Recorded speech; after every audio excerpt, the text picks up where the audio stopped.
अस्सलाम वालेकुम दोस्तों, मैं नईम शौकी ते तुसी देख रहे हो उर्दू मीडिया। साडे महल्ले ना एक मुंडा बहुत आशिक, बहुत जज्बाती, काम ही कोई नहीं करना सारा दिन, सिर्फ कुड़ियां दे पिछे कदी इधर जा रहा कदी उधर जा रहा है। अच्छा, जेड़ी कुड़ी ना इश्क करदा ना मुड़ के ओहदे विआह ते कुर्सियां भी ला रहा हुंदा रो रो के, इत्थे रखो भैन, इत्थे रखो भैन। उन्हें ना एक कुड़ी नूं अपनी मशूक नूं खून दे नाल खत लिखिया। अगों दी जेड़ी मशूक सी ओह भी बहुत चलाक सी।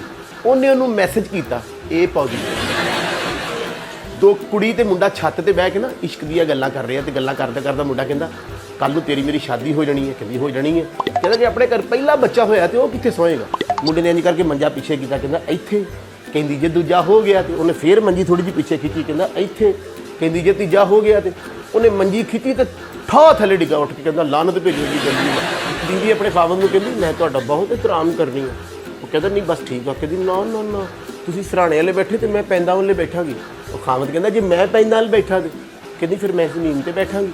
खामद कहंदा अगर कर्म वाली मैं जमीन ते बैठा, कहंदी जानू मैं ना टोया कढ़ के बैठांगी। खामद कहंदा जे मैं टोए 'च बैठ गया, भोला जा बुमड़ा कहंदी पप्पू दे अब्बा मैं उत्ते मिट्टी पा देनी। अच्छा, बीवी सोहनी होवे ना बंदा घरों ही नहीं निकलदा। और नहीं यार तुहाडी भरजाई सख्त है, मैं घर ही हाँ। बीवी हल्की जी बुरी होवे ना तो बंदा टेंशन 'च होटल ते बैठा रहिंदा, वीरे बड़ा चार चावां किहड़ा दिन चढ़िया। उठ के घर जान लगन ना यार दोस्त फिर कह रहा होंदा और बह जाओ वीरे मैं एक बारी चाह फिर कहना जाना आप किते नहीं हैगा। बीवी सोहनी होवे बंदा एवें उन्होंने मरी खड़ के वो देखो चांद वो देखो। बीवी थोड़ी जी बुरी होवे ना मूँहों भी कवे ना कर्म वालिया तो कहना हाँ चन्न वहावांगा, आओ वेख अन्नी होई है। एक बीवी ना बड़ा मूड बना के खामद दी अखां चक्खां पा के कहंदी जान मैनू ना वड्डा घर बना दिओ। कहंदा बना दिन्ने आ। कहंदी जान मैनू टीवी लाउन बना दिओ। कहंदी बना दिन्ने आ। जान बाहर वड्डा गेट लगा होना चाहिए। कहंदा लगा होएगा। कहंदी विच एक स्विमिंग पूल होना चाहिए। तो उन्हें गौर ना वेखिया कि एड्डी मोटी मेरी बुढ़ी है।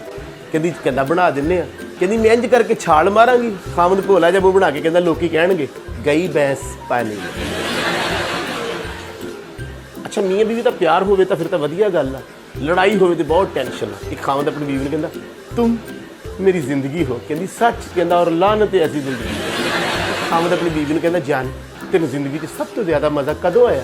भोला जा मूँह बना कहंदी जदों तुसीं कराची नहीं सो गए, पिछों मैनूं रोकण वाला ही कोई नहीं। हसदे रवो, मुस्कुराते रवो, सलामत रवो तो वेखदे रवो उर्दू मीडिया।